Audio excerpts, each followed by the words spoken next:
Você viveu uma vida inteira antes dos 3 anos. Nasceu. Abriu os olhos pela primeira vez. Ouviu a voz da sua mãe. Sentiu o gosto de comida.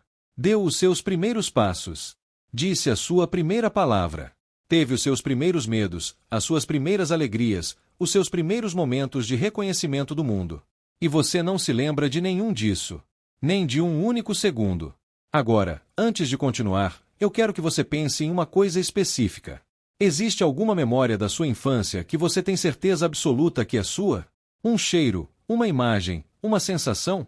Guarda isso. Porque até o final desse vídeo você vai entender algo sobre essa memória que vai mudar completamente a forma como você a vê. A maioria das pessoas assume que a resposta para a amnésia infantil é simples. O cérebro de bebê não estava pronto. Você era jovem demais. Mas isso não é bem verdade. E a resposta real é muito mais estranha do que qualquer coisa que você esperaria. Porque o seu cérebro de bebê não estava falhando em gravar a sua vida. Ele estava gravando tudo. As memórias existiam. Mas algo as destruiu. Existe um experimento feito na década de 1980 pela psicóloga Caroline Hovey Collier na Universidade de Rutgers que prova isso de forma definitiva.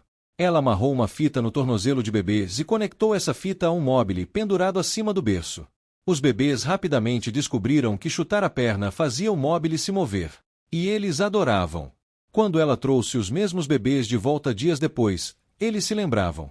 Começavam a chutar imediatamente ao ver o móbile. Bebês de 2 meses conseguiam manter essa memória por alguns dias. Bebês de 6 meses conseguiam manter por semanas. Então o cérebro infantil consegue aprender. Consegue armazenar informação. Consegue recuperá-la depois. Mas essas memórias não duram. Na idade adulta, cada rastro delas desapareceu. E por décadas a ciência não conseguia explicar completamente por quê. A primeira parte da resposta é estrutural, e você precisa entender ela antes de chegar na parte que vai realmente te surpreender. O hipocampo é uma estrutura pequena e curvada no fundo do seu cérebro. É o motor da formação de memórias. É o que permite que uma experiência vivida, um aniversário, uma conversa, uma tarde específica, seja codificada como um episódio que você pode reproduzir mais tarde na sua mente. Em adultos, o hipocampo funciona com o córtex pré-frontal para marcar, armazenar e recuperar esses episódios. É o sistema que transforma o que você viveu em algo que você pode narrar. Em bebês, esse sistema está gravemente subdesenvolvido. As conexões entre o hipocampo e o córtex ainda estão sendo construídas.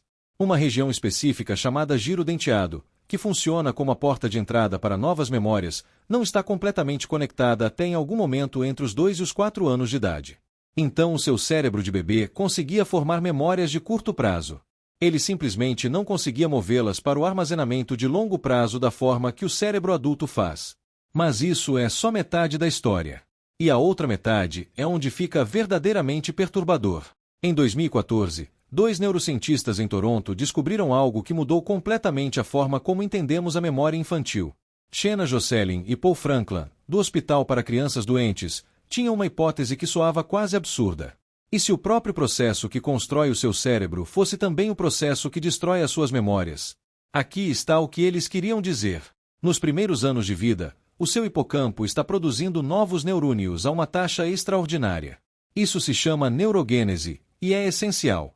Essas novas células cerebrais são o que conecta os circuitos que você vai usar pelo resto da sua vida. São a fundação da pessoa que você vai se tornar. Mas Jocelyn e Franklin suspeitavam que havia um custo. Toda vez que um novo neurônio se integra em um circuito existente, ele perturba as conexões que já estavam lá.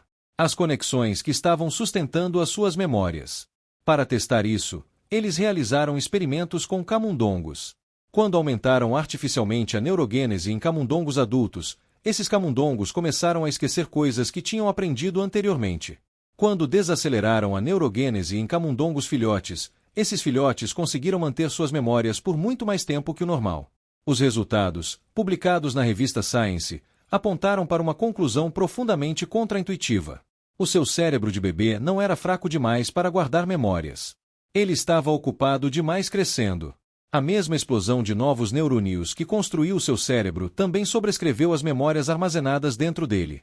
Pense no que isso significa. As suas experiências mais precoces não se perderam porque nunca foram salvas. Elas se perderam porque o seu cérebro continuava construindo novos cômodos e derrubando as paredes antigas no processo. Cada nova conexão neural que formava quem você é apagava um fragmento de quem você estava sendo. Você foi literalmente reconstruído por dentro, e a construção destruiu o registro. Mas existe mais uma camada, e ela pode ser a mais estranha de todas. Para formar o que os cientistas chamam de memória autobiográfica, o tipo de memória em que você é o personagem principal de uma experiência que pode reproduzir na sua mente, você precisa de algo que a maioria das pessoas assume como garantido. Você precisa de um senso de si mesmo. Você precisa entender que existe como uma pessoa, separada do mundo ao seu redor. Que as coisas estão acontecendo com você. Os psicólogos do desenvolvimento Mark Howe e Mary Courage argumentaram no final dos anos 1990 que esse é um componente crítico que estava faltando. Antes de aproximadamente 18 a 24 meses de idade, bebês não se reconhecem como indivíduos distintos. O teste clássico para isso é simples e elegante. Coloca uma marca colorida no nariz de um bebê e o posiciona na frente de um espelho. Antes dos 18 meses, bebês tratam o reflexo como se fosse outra criança. Eles não tocam a marca no próprio rosto. Depois dos 18 meses, tocam. Eles reconhecem que a pessoa no espelho são eles mesmos. E esse momento, o nascimento do autorreconhecimento, corresponde de perto à idade mais precoce em que memórias autobiográficas conseguem se formar. Em outras palavras, você não consegue se lembrar de ser bebê em parte porque ainda não havia um você. Não da forma que você experimenta a si mesmo agora. Não havia nenhum narrador dentro da sua cabeça empacotando experiências em uma história que pertencia a uma pessoa chamada você. O que levanta uma pergunta que vai te incomodar mais do que você espera. Se você não tinha um senso contínuo de si mesmo, e o cérebro que carregava suas experiências mais precoces se refez além de qualquer reconhecimento, o bebê nas suas fotos antigas é realmente você? Ou é alguém completamente diferente? Alguém que viveu no mesmo corpo, mas cuja mente foi literalmente desmontada e reconstruída, neurônio por neurônio, na pessoa que você se tornou? Essa é uma das questões filosóficas mais profundas sobre identidade humana, e a neurociência ainda não tem uma resposta limpa. Mas existe mais uma peça, e ela explica por que a memória infantil não é igual para todo mundo. A psicóloga do desenvolvimento Catherine Nelson passou anos estudando como crianças formam memórias duradouras. Sua conclusão foi que a linguagem não apenas descreve nossas memórias. Ela as estrutura. Antes de você poder falar, as suas experiências eram codificadas como impressões sensoriais brutas. Sons, texturas, emoções, qualidades de luz. Mas sem palavras para organizá-las, essas impressões não tinham nenhuma estrutura para se fixar. Eram como água sem recipiente. Existiam no momento, depois desapareciam. Quando as crianças começam a falar, e especialmente quando começam a ter conversas com adultos sobre eventos passados, você lembra quando fomos ao parque, sua capacidade de formar memórias duradouras melhora de forma dramática. A linguagem dá à memória um esqueleto. Sem ela, a experiência não tem onde se apoiar.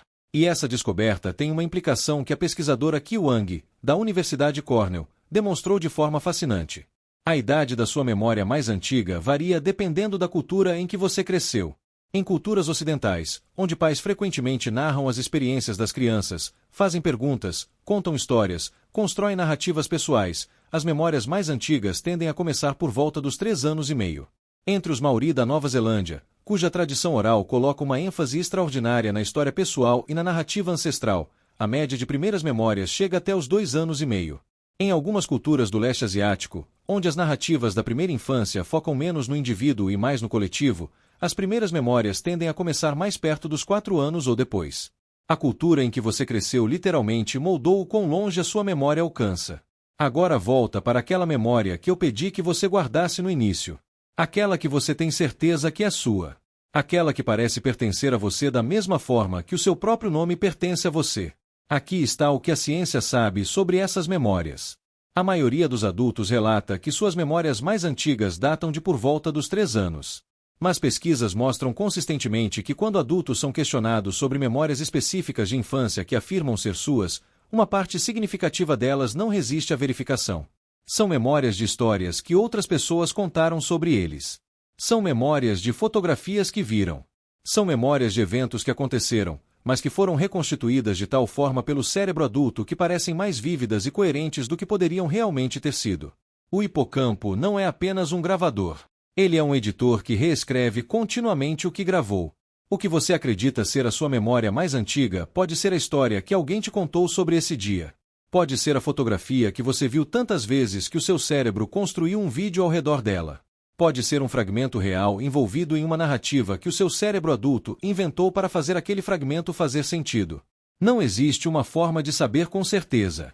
E aqui está a parte que me parece mais impressionante de tudo isso. Cada ser humano que já existiu passou por isso. Cada pessoa que você já conheceu tem um buraco negro onde os primeiros anos da sua vida deveriam estar. Nenhuma pessoa neste planeta consegue dizer com confiança quem era antes de existir como si mesmo. E a resposta para por que isso acontece não é que o seu cérebro era simples demais. É que o seu cérebro estava fazendo algo muito mais importante do que lembrar. Estava se tornando você. E isso exigiu, literalmente, destruir a pessoa que existia antes. Você não perdeu essas memórias. Elas foram o preço pago para que você pudesse existir. Cada neurônio que apagou uma tarde de sol de quando você tinha 2 anos estava construindo a capacidade de pensar, sentir e existir da forma que você pensa, sente e existe agora. A destruição era a construção. E se isso for verdade, então a pergunta mais estranha não é porque você não consegue se lembrar dos seus primeiros anos. A pergunta mais estranha é o que ainda está sendo apagado agora, sem que você saiba, para que você continue se tornando quem será.